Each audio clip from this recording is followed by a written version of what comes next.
Gente, paguei uma disciplina na Faculdade de Medicina da USP aqui agora, que agora sim, as últimas 2 semanas, terminou ontem a disciplina e... Nossa... Quero passar alguns ensinamentos que eu aprendi nela pra vocês, tá? Disciplina de redação científica. Então, vamos lá!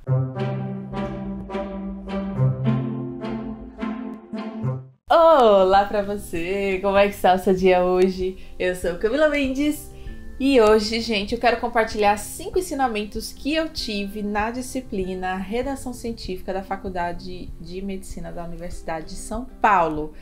Eu sei que pode ser um pouco clichê, esse ensinamento, mas vale a pena de verdade, minha gente, porque vocês vão ver. Então, minha gente, o que acontece? Essa disciplina ela foi ministrada por um professor que tem reconhecimento internacional. Ele é brasileiro, toda publicação de artigo, né, sobre essa questão de pesquisa científica. Ele dá muitas aulas relacionadas a isso. Ele tem um instituto próprio, né, que ensina essa questão de filosofia, redação científica, pesquisa científica, e vocês sabem que eu gosto demais disso. Eu já tinha escutado e ouvido ele falar em alguns momentos, né? Tinha assistido algumas palestras dele, mas nunca tinha mergulhado 2 semanas com ele de manhã e tarde, né? Nem todos os dias foram à tarde, mas enfim, foi uma imersão mesmo quanto a essa questão. Então, as dicas que eu vou trazer aqui é a perspectiva dele do que é uma redação científica boa para serem publicadas em boas revistas, principalmente internacionais. Então, tenha isso em mente, tenha em mente que o sistema brasileiro ele não tem favorecido, né, a nossa produção de artigos realmente de qualidade. Mas isso é outro assunto, né? Deixa eu falar aqui para vocês sobre 5 coisas que eu aprendi. Tchau, tchau, tchau. Primeira coisa que eu aprendi com um cientista brasileiro internacional é o seguinte, deixa eu explicar primeiramente, sobre a avaliação dele da disciplina, né? Eu achei bem interessante. No instituto dele, ele tem uma avaliação que é bem difícil, né? Eu achei bem complicada. Quando ele explicou no primeiro dia, eu fiquei que nem a Nazaré, assim. Como é que você vai avaliar a gente mesmo? Ele deu o login pra gente acessar o instituto dele, né? Porque é um local onde você paga uma mensalidade pra você. Eu acho que é. Eu tenho quase certeza que é isso, mas eu não tenho toda certeza. Mas enfim.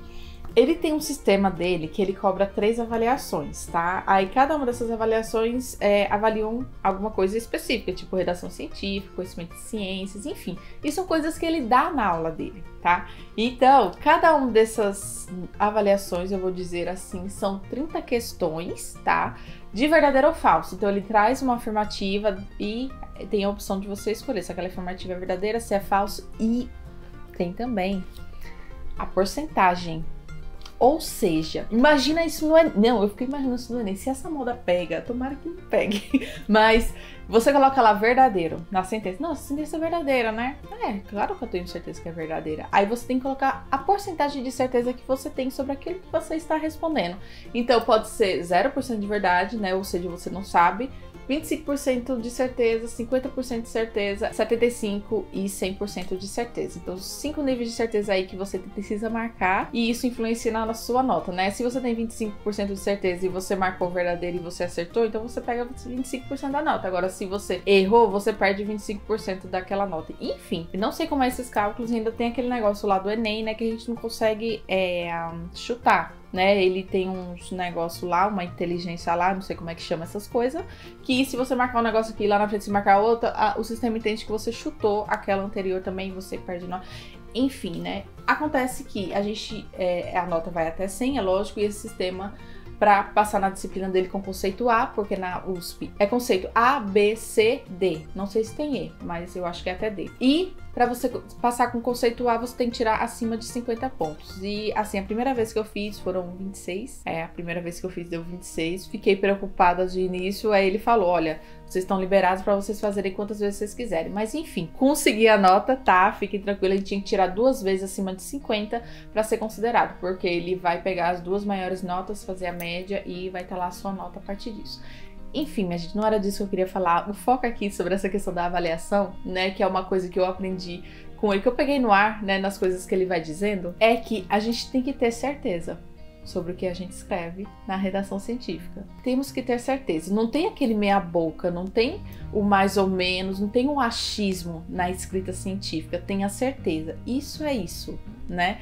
Então, isso me impactou, foi um aprendizado que eu tenho certeza assim, que eu vou levar pra vida, sabe? Ele fala isso em alguns momentos durante a disciplina. Gente, foi a ponto de eu me sentir mal, de mandar, tipo, ele perguntava, o que vocês acham que ele é uma ótima pessoa, tá? É um professor super, assim, empático, ele brinca com a gente, ele conversa, ele é super aberto pra tirar dúvidas, tá? Porque o que eu vou relatar aqui, talvez vocês pensem que ele é super rígido, mas não tem nada a ver, sabe? A pessoa bem, assim, que aparenta ter muita humildade. Assim, essa questão da certeza foi tão forte pra mim que quando ele fazia uma pergunta e eu ia responder pelo chat, eu normalmente, quando tenho dúvida, eu respondo com uma interrogação. É a B? É assim? E isso mexeu tanto comigo que eu mudei essa minha prática. Eu respondia assim, não, é a B, é a C, mesmo eu tô errada, né? Vocês estão entendendo? Esse negócio de achismo, meia boca, né? A gente pode até trazer pra vida da gente, vivendo morno, vivendo mais ou menos. E aí, você vai viver ou você não vai? Você vai ficar no não sei, ou você vai ter certeza? Você vai cair de cabeça numa coisa, você vai dizer aquele sim de verdade, fazer o melhor possível, ou você vai ficar sempre no mais ou menos, sabe? Então, isso me mexeu demais comigo. E na redação científica, a gente precisa afirmar sobre aquilo que é concluído, né? Principalmente no artigo científico, nas conclusões, a gente precisa afirmar sobre os nossos achados, a gente precisa afirmar sobre os nossos resultados. E não de acordo com o que foi visto, dá pra pensar que é isso, não, é afirmativo. Gostei muito. Primeiro ensinamento. Segundo ensinamento que eu aprendi é que a ciência, ela busca pelas melhores conclusões. Vamos parar e pensar. A ciência busca pelas melhores conclusões. Beleza, né? O que isso significa? Que você que tá aí, né, tá fazendo seu projeto de pesquisa, tá fazendo um resumo, não sei o que você tá fazendo, talvez você pense que isso não se aplica a você, mas, gente, quando eu falo de artigo científico, escrita científica, tudo isso se inclui, tá? Então, quando a gente tá pensando em fazer pesquisa, quando a gente vai escrever um artigo científico, vai escrever um resumo, vai escrever a nossa monografia, a gente precisa pensar que o que mais importa é a nossa conclusão, porque é ali que a gente vai transmitir o conhecimento novo que aquele seu estudo, que aquela sua pesquisa deu para a rede científica, deu para a comunidade científica. Então o que acontece? A ciência, gente, ela é uma rede científica, né, colaborativa internacional. Quando a gente fala em produzir ciência, a gente está falando em produzir ciência em São Paulo, produzir ciência na Paraíba. Não, a gente está falando em produzir ciência numa rede que é internacional, sabe? Todos precisam ter acesso ao seu artigo. O ideal seria esse, né? Que a gente produza coisas de qualidade e que causem um impacto real na comunidade científica e contribua, né, com o conhecimento, com a construção do conhecimento. É aquele negócio, né, a gente pegar o nosso tijolinho e colocar ali no muro do conhecimento para ele ir crescendo. E num artigo científico são as conclusões dos autores que realmente importam, que é a resposta à pergunta que ele levantou para fazer a pesquisa dele. Então, conclusões. Conclusões são o que importa. E nessa dica, né, eu deixo uma dúvida para vocês. Qual a novidade do seu artigo? Pensa nisso. Eu já pensei muito, eu meio que me desesperei, mas enfim, vamos para o terceiro ensinamento que eu tive. Que a gente precisa ter em mente que o artigo científico, ele é um texto lógico. Então, cada parte da estrutura dele tem o porquê de estar ali. Não é à toa que ele é dividido em introdução, metodologia, resultados, discussões e conclusões. Ele até falou na disciplina que isso é de antes da época, é da época onde os pesquisadores conversavam por carta, sabe? Onde não tinha toda essa rede, onde as revistas eram enviadas pelo correio, né, para a biblioteca das universidades, enfim. O artigo científico tem um porquê de ser e ele é um texto lógico, né? Então toda a estrutura dele tem um motivo para ser daquele jeito, sabe? E a gente precisa respeitar isso. E uma coisa que pode acabar ferindo essa questão lógica, né, é a questão de padrões e regras que às vezes a gente tenta inserir na nossa escrita científica. Eu confesso que esses padrões e regras eu sigo muitos, já segui muito, dou diversas dicas para vocês relacionadas a isso, né? E eu acho que isso ajuda, facilita na escrita, no desenvolvimento, né? Mas aí ele trouxe isso que eu fiquei com um negocinho na cabeça. Realmente.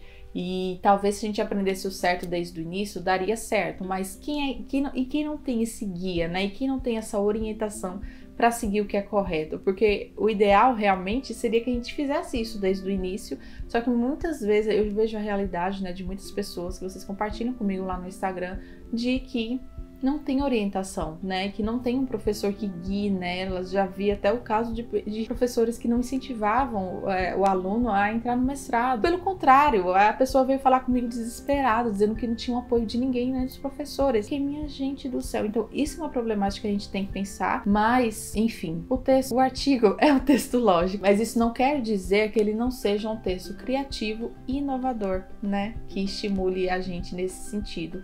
Que a questão é, a gente tem a estrutura padrão, mas a gente não precisa seguir aquela estrutura padrão amarradinha, a gente só precisa fazer o intuito dele, né? O objetivo que ele tem para transmitir as conclusões principais do trabalho, porque é isso que importa. Então, para você fazer isso, você precisa ser uma pessoa criativa e uma pessoa inovadora para pensar em diferentes formas que atraem o leitor para a leitura daquele artigo, né? Que seja de forma compreensível, relevante, que seja bem fundamentada, que seja a metodologia robusta e bem seguida. Enfim, todas as partes do artigo científico, elas estão ali para validar as ideias nossas dos autores, certo? Então, a introdução, ela visa validar a conclusão, a metodologia visa transparecer, né, o passo a passo que você seguiu e garantir a reprodutibilidade daquilo que você fez. Então, outras pessoas pegarem aquela sua pesquisa e reproduzirem no cenário delas, né? Ela tem que permitir isso, né, para que aquelas outras pessoas também cheguem àquelas conclusões que você chegou. Os seus resultados, é claro, os seus achados da sua pesquisa, a validade daquilo que você fez, né? A conversa com a literatura, a discussão das suas conclusões e, é claro, as conclusões, que é o que você encontrou em si. E para a gente conseguir fazer isso, realmente a gente precisa de criatividade e inovação. Quarto ponto que eu aprendi e que eu fiquei chocada, foi um dos que mais me impactaram, né? Porque ele fala muito que há alguns vícios de áreas, né? Área da saúde, medicina, enfermagem, terapia, educação, ecologia, matemática, enfim, áreas diferentes. E algumas áreas, elas acabam pegando alguns vícios, né? Que acabam se enraizando de um jeito que todo mundo tem que fazer daquele jeito, que as revistas só aceitam se a gente fizer daquele jeito, revistas assim, nacionais, né? E essa questão é uma delas, né? Que acabaram se enraizando, e ele estimula que a gente reveja essa prática, que é a escrita, a forma de escrever no impessoal. Eu não sei se você aí que tá me assistindo é da área da saúde, mas na área da saúde a gente tem isso muito forte, que a gente não pode colocar a primeira pessoa ao longo do nosso texto. E a perspectiva dele sobre isso é muito interessante, porque quando a gente deixa o nosso texto na terceira pessoa, né? Quando a gente traz essa impessoalidade, a gente coletou-se os dados, concluiu-se que, observa-se que, quer dizer, a gente não bota aquela nossa pessoalidade. E quando a gente faz isso, a gente acaba atribuindo aqueles achados, aquilo que a gente está escrevendo, aos dados em si, aos dados que estão ali escritos. Então, essa é uma visão daquela ciência que já está ultrapassada, sabe? Aquela ciência do passado, onde aquelas conclusões eram objetivas e dependiam apenas dos dados que estão ali, não do pesquisador, né? Como se o pesquisador ele não tivesse um papel ali naquelas conclusões. Então, quando ele falou sobre essa questão da pessoalidade, né, da gente escrever em primeira pessoa, e como grandes revistas internacionais, elas têm essa prática, né, as melhores internacionais pelo menos, e assim, outras áreas também continuam, né, com essa prática, mas nós temos essa questão da impessoalidade, né, que, sim, gente, desde que eu aprendi, desde a graduação que eu aprendi, eu comecei a entrar nesse mundo da ciência, né, a produzir, escrever resumos, enfim. Eu escrevo no impessoal, eu aprendi escrevendo e desenvolvimento esse tipo de escrita, sabe? Aí quando ele falou isso essa semana, ele na verdade falou semana passada, mas essa semana eu fui e apliquei num artigo,